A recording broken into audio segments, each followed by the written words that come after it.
They told him to wait outside without asking his name, without checking the list, without realizing they were turning away the black CEO who built the entire event from the ground up.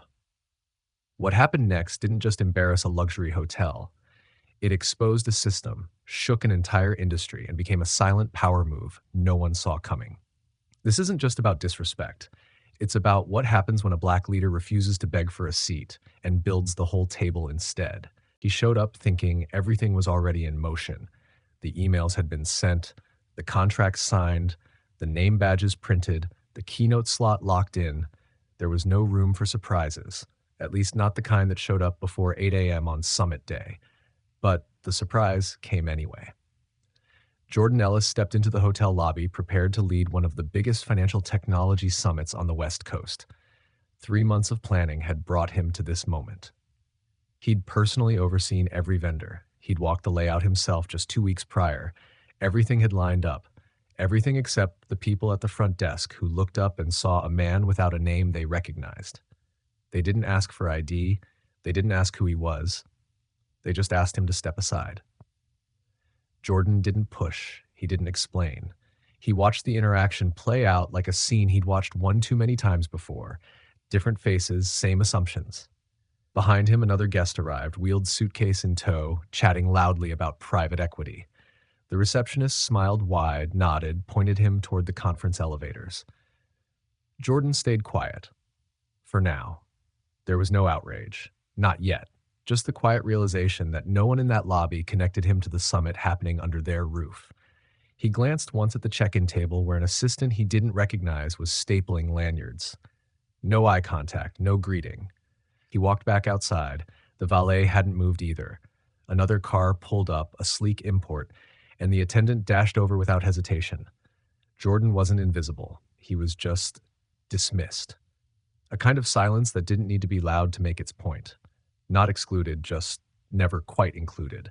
He got back into his car, dialed a number, and waited. The call was answered before the first ring finished. "We ready at the Haze?" he asked. The voice on the other end answered without missing a beat. "Rooms prepped, backup AVs live, coffee service can roll early if needed." Do it. No explanation, no anger, just instructions. Because the thing about planning a major summit was knowing the variables, and Jordan had learned long ago that the biggest variable in any room wasn't technology, it was people. People with their judgments, their filters, their pre-scripted assumptions. That's why he always had a backup. Not just for weather or tech issues, but for the moment someone looked him up and down and decided he couldn't possibly be the person who built the room they were standing in. He pulled back into the lot, parked without waiting for a space to be offered, and made a second call, this time to his head of logistics. Redirect. Quiet, no statements. Just start moving people over. Jalen will explain once they're in. The response was quick. No questions asked. His team had seen this before, maybe not exactly like this, but close enough. It didn't need to be said. Jordan turned his phone off and stepped back through the hotel's front doors. He approached the same desk. The woman looked up, didn't blink, didn't smile. "I thought you were asked to wait outside," she said. "I did," he replied. "Now I'd like to speak to the event coordinator." There was a flicker of confusion, then a call over the radio. Minutes passed. A manager came, offered a handshake too late, with a name he hadn't earned the right to use. Jordan said nothing else. He didn't need to. The words weren't the point anymore. He watched them scramble, not because something had gone wrong, but because something they hadn't anticipated had entered the room. A correction to the version of reality they were trying to preserve. And that correction came with contracts, invoices, and 60 of the most powerful investors in the region. He let them wait in that tension. Then he turned and left. This time no one tried to stop him. By the time he reached his car, the gears had already shifted. Jordan didn't need a moment to think. He wasn't weighing options. The decision had landed the second he was mistaken for someone who didn't belong. Not because of pride, because of pattern. This wasn't about them. It was about everyone watching. He tapped in a group message to 3 senior team members. Redirect. Use Plan B. Quiet rollout. Make it seamless. Within minutes, messages started firing between assistants, text threads buzzing with phrases like venue update, slight shift, and follow signage to new location. No one panicked. That was the beauty of working with people who understood. When Jordan moved, you moved fast and without friction.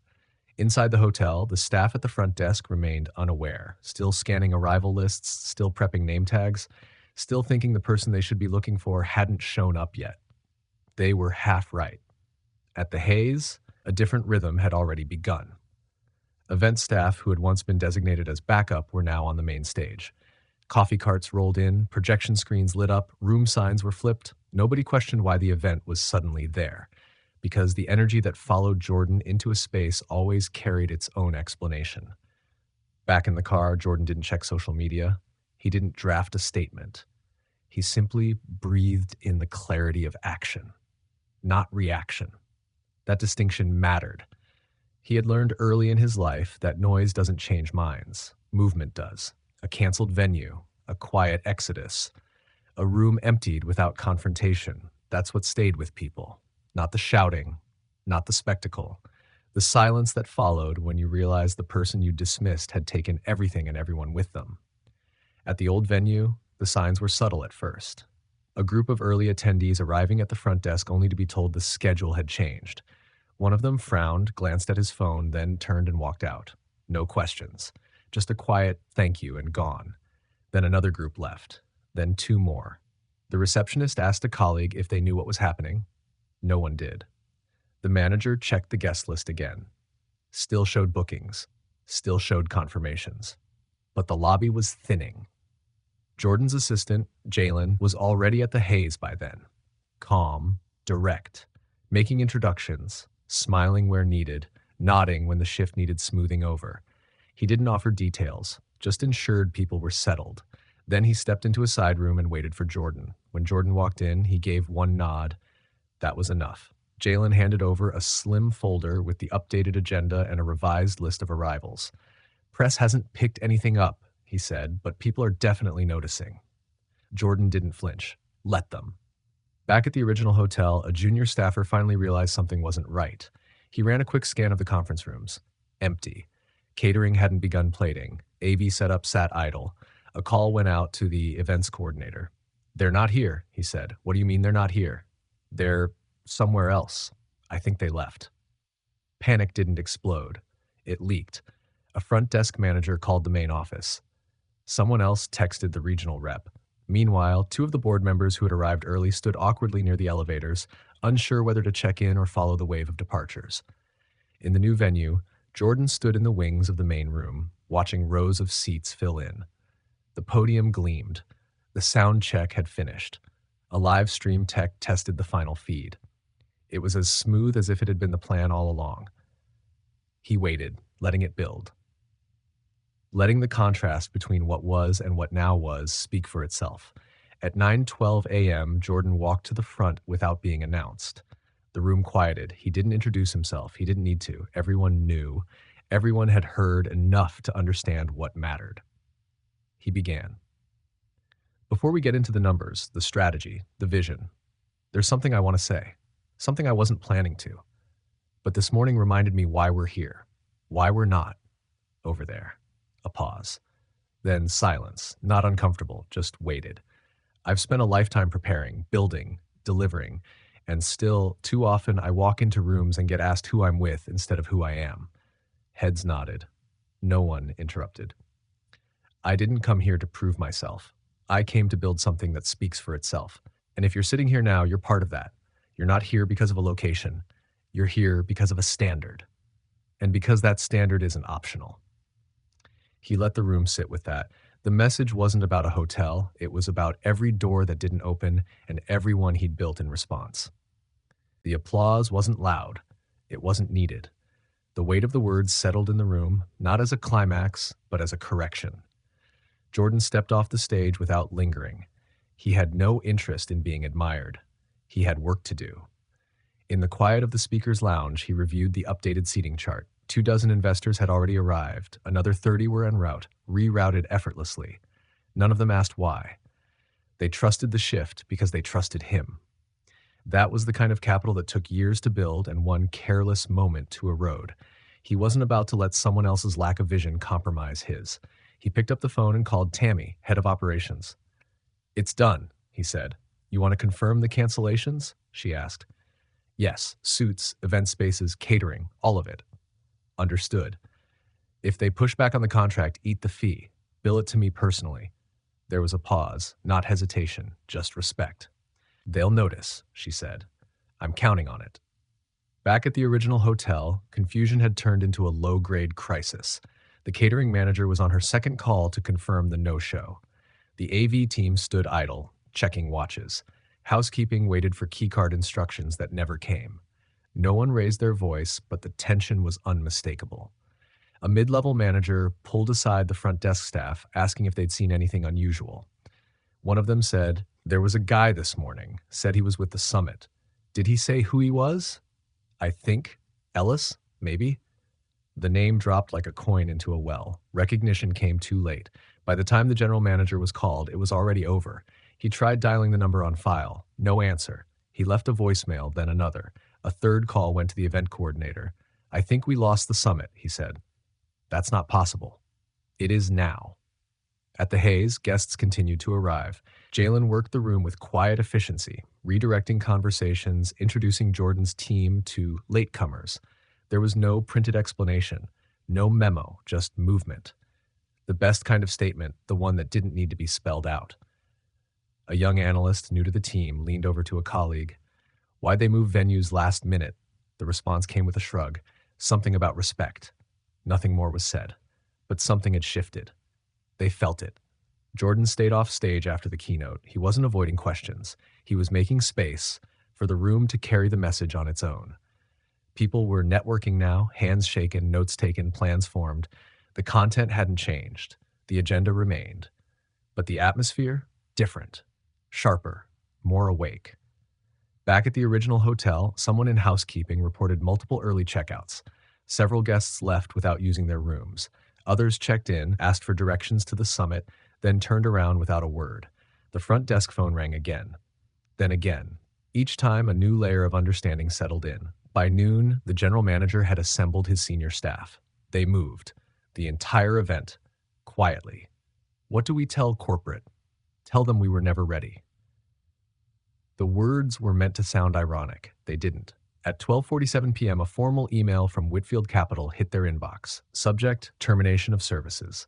No elaboration, no complaint, just a clean break. Attached was a PDF with cancellation of all bookings, effective immediately. There was no threat of legal action, no public grievance, just absence. Strategic and irreversible. The silence said what no confrontation ever could. Back at the Hays, Jordan reviewed a list of follow-ups. The board would want a debrief. Some would ask if the switch was necessary. He wouldn't defend the decision. He wouldn't need to. The results would speak. Tammy texted, "Offer received from the original hotel. Free suite packages, future credits, full refund." "Want me to respond?" Jordan replied, "No. Ignore it. Let it sit." He didn't believe in returning to places that only valued him once he'd left. Later that afternoon, word began to spread, not through headlines, not through scandal, but in quiet conversations behind glass doors. A private equity partner mentioned it to a client. A marketing exec whispered it to her team. There wasn't a formal retelling, just fragments, enough to assemble the picture. By the time sunset hit the skyline, 3 more companies had pulled their bookings from the original venue. No press release, no uproar, just redirection. It wasn't a boycott, it was a recalibration. At the end of the day, Jordan stood by the windows in his office. His jacket hung over a chair. His tie was gone. The city outside moved as it always had, indifferent, unshaken. But inside, the balance had shifted. Not because he had demanded recognition, but because he had refused to stay in a room that required him to ask for it. The office was quiet by the time Jordan walked the length of the floor. The team had wrapped for the day, a few stragglers still finishing emails, but the energy had shifted into something calmer, purposeful. He stopped outside the boardroom where the final meeting was scheduled. No script, no notes, just the same clarity that had guided every move since the morning. Inside, 4 senior staff sat at one end of the table. Across from them, 3 partners from a private equity group based in Seattle. One of them cleared his throat. "We heard about the change," he said. "People are still talking about it." Jordan took a seat. Is that a problem? He asked. Not at all, the partner replied. In fact, it told us more about your leadership than the slide deck ever could. Another added, you didn't just control the narrative, you never let it get written without you. Jordan didn't nod, didn't react. He wasn't looking for approval. This wasn't about a story that needed validation. It was about refusing to be edited out of his own. The meeting continued. Numbers, projections, partnership outlines, everything as planned. But something about the tone had shifted. They weren't just talking about business, they were talking about belief. After they left, Jordan lingered. He walked past the shared workspaces where whiteboards were covered in diagrams and notes from earlier brainstorms. He didn't erase anything. He didn't rearrange. Just observed. Let it speak. Jalen appeared at the corner, mug in hand, watching him. You saw the write-up? He asked. Jordan nodded.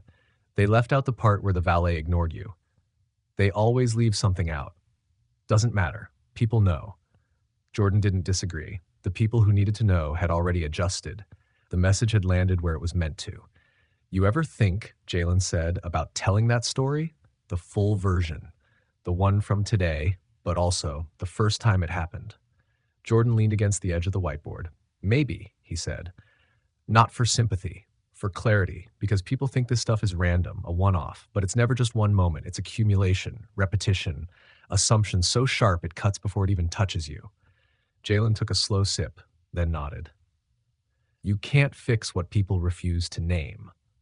Jordan glanced at him, but you can teach the people watching how to walk away from it with their dignity intact. The moment passed. They both understood it didn't need more words. Later that evening, Jordan stood in the building's glass entryway as the lights dimmed behind him. The city hummed as usual, streetlights flickering on like always, nothing extraordinary from the outside. But inside, the ripple had started. Not with noise. Not with press, just intention. What Jordan didn't see, what hadn't yet reached his inbox, was the early fallout. 3 companies had already canceled upcoming events with the hotel. 2 more had flagged the location for review. No public statements, no condemnation, just quiet removals from schedules, replaced with new venues that promised something harder to measure than service quality: awareness. A regional sales director at the hotel finally reached out.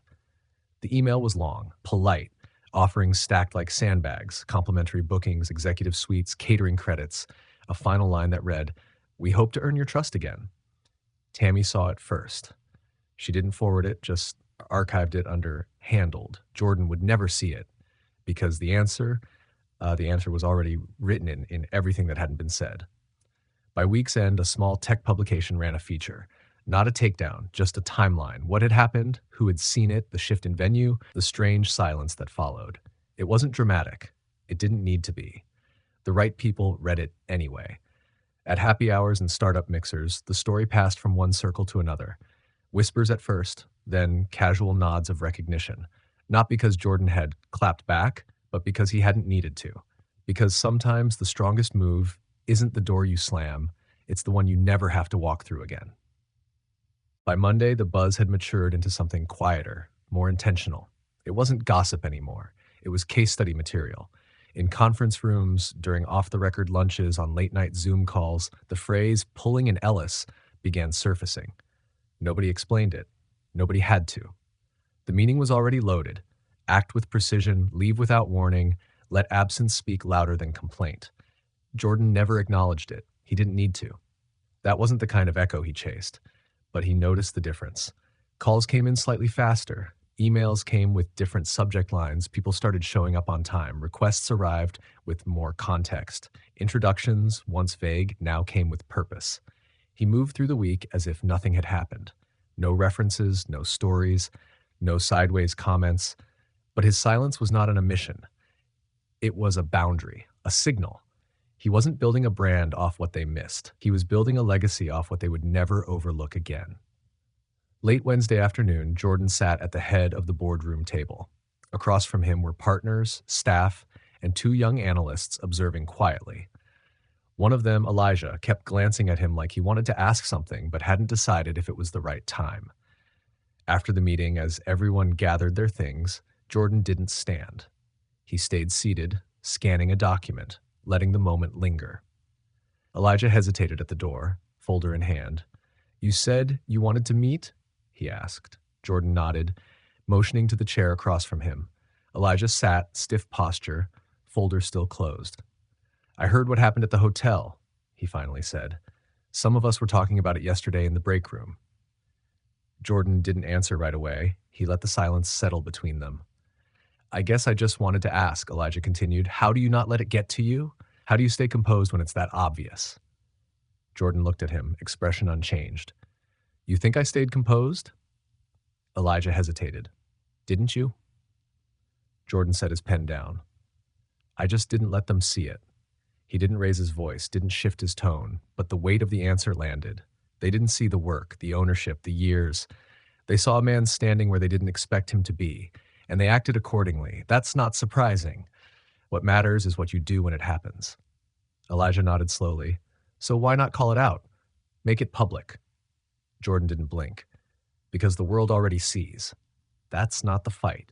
The fight is teaching the ones who come next that you don't need to be recognized to belong. You don't need permission to be here. You just need to walk in knowing who you are. He leaned forward, voice steady. Never trade your composure for someone else's ignorance. Let them misjudge you, but never build anything that makes someone else feel like they don't belong either.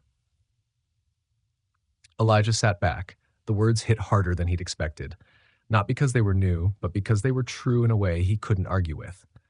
That's what leadership is, Jordan said. You don't yell at the wall. You build a door somewhere else. They sat quietly for a beat. Then Jordan tapped the folder Elijah had brought. What's in there? Elijah startled slightly, back into work mode. Proposal revisions from the behavioral team, based on your notes. Jordan flipped it open. Scanned. Good. Let's meet with him this afternoon. Elijah stood to leave but paused at the door. Thanks, he said. For what? For showing us how to move without ever lowering yourself. Jordan gave a single nod. Elijah walked out, the door closing softly behind him. Outside, the hum of the office continued as if nothing had changed. But for the ones who had noticed, everything had. The next morning started without disruption. No urgent emails, no missed calls. The kind of morning that looked ordinary to anyone outside the ripple. But the ripple had become a current. At the hotel that had lost the summit, the damage was no longer theoretical. Meetings were being canceled. Upcoming bookings quietly withdrawn. No accusations, no messy explanations, just a string of polite, deliberate changes. A pattern impossible to ignore. The general manager sat at his desk, sifting through a half-dozen flagged reservations. One email read, "We've decided to move in a different direction." Another, "Appreciate your time. Circumstances changed." He knew what they meant, even if none of them spelled it out. He reached for the phone, called the regional director. "We need to talk about what happened with Whitfield."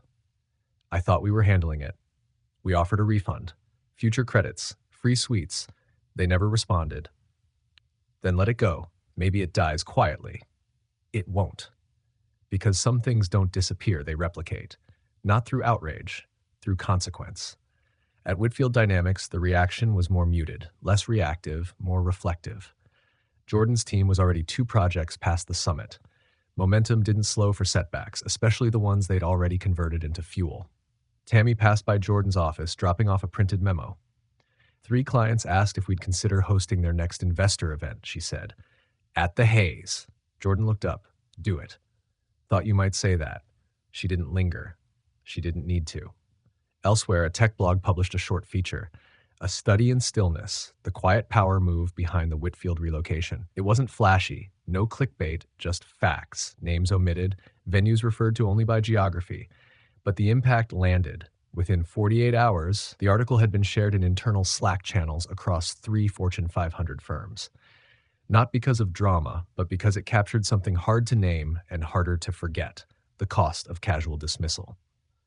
The hotel tried again, a different manager this time, a longer email, promises of sensitivity training, of institutional reflection, of collaborative repair. The tone was apologetic. The intent was transactional. The words, though polished, still missed the point. Jordan never read it.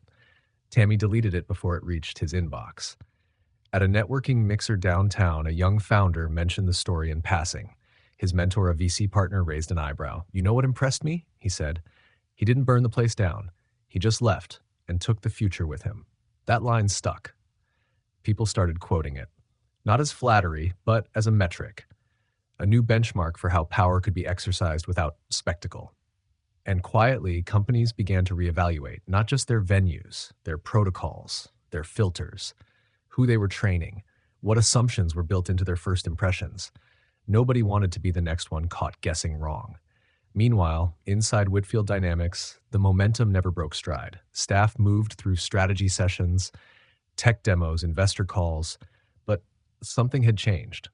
Meetings started with more eye contact. Ideas got more airtime. Younger team members spoke with a bit more edge in their voice. The shift wasn't dramatic, it was directional. One afternoon, Jalen walked into Jordan's office. Hayes wants to make us their preferred client, he said.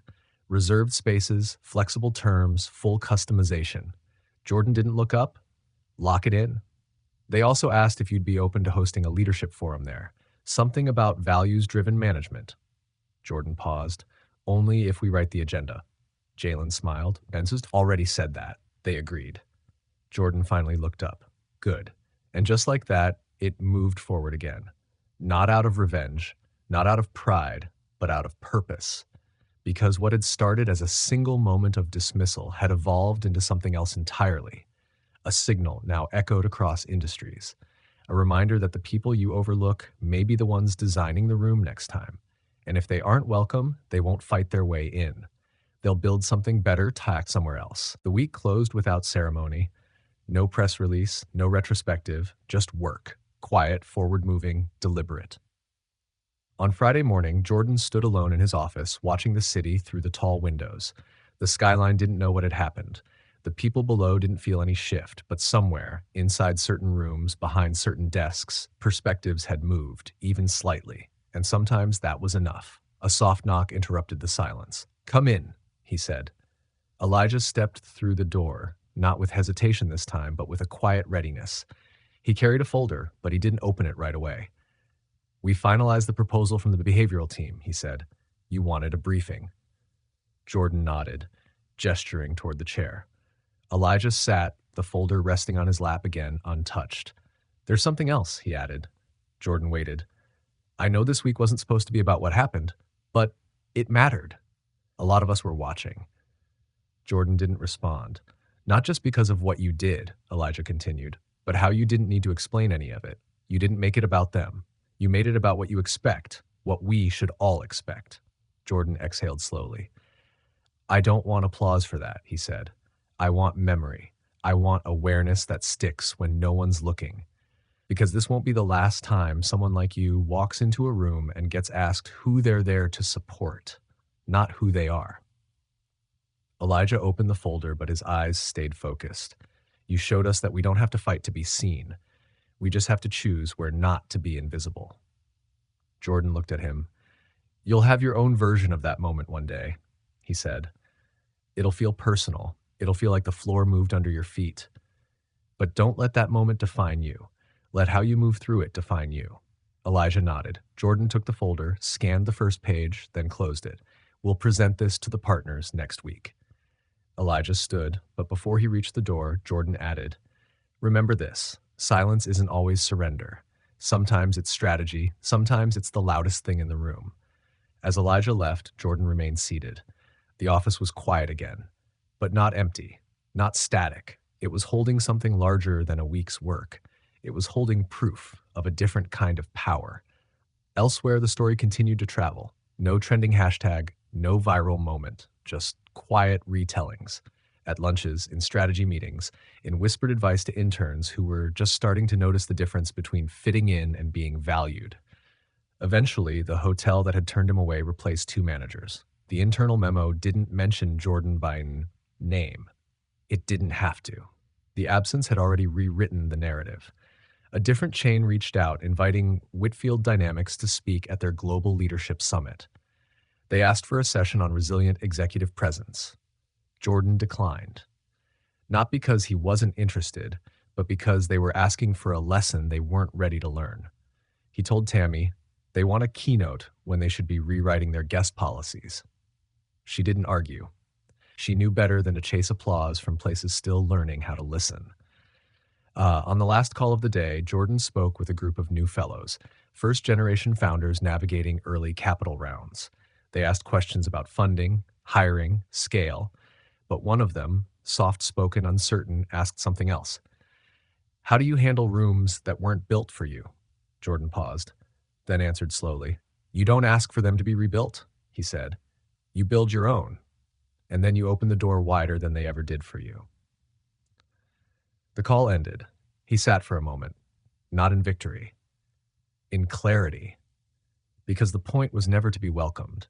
It was to remind the next generation they never needed to wait for permission to belong, that sometimes the most powerful room you'll ever walk into is the one you built yourself, with every quiet, intentional decision to rise where others once stepped aside.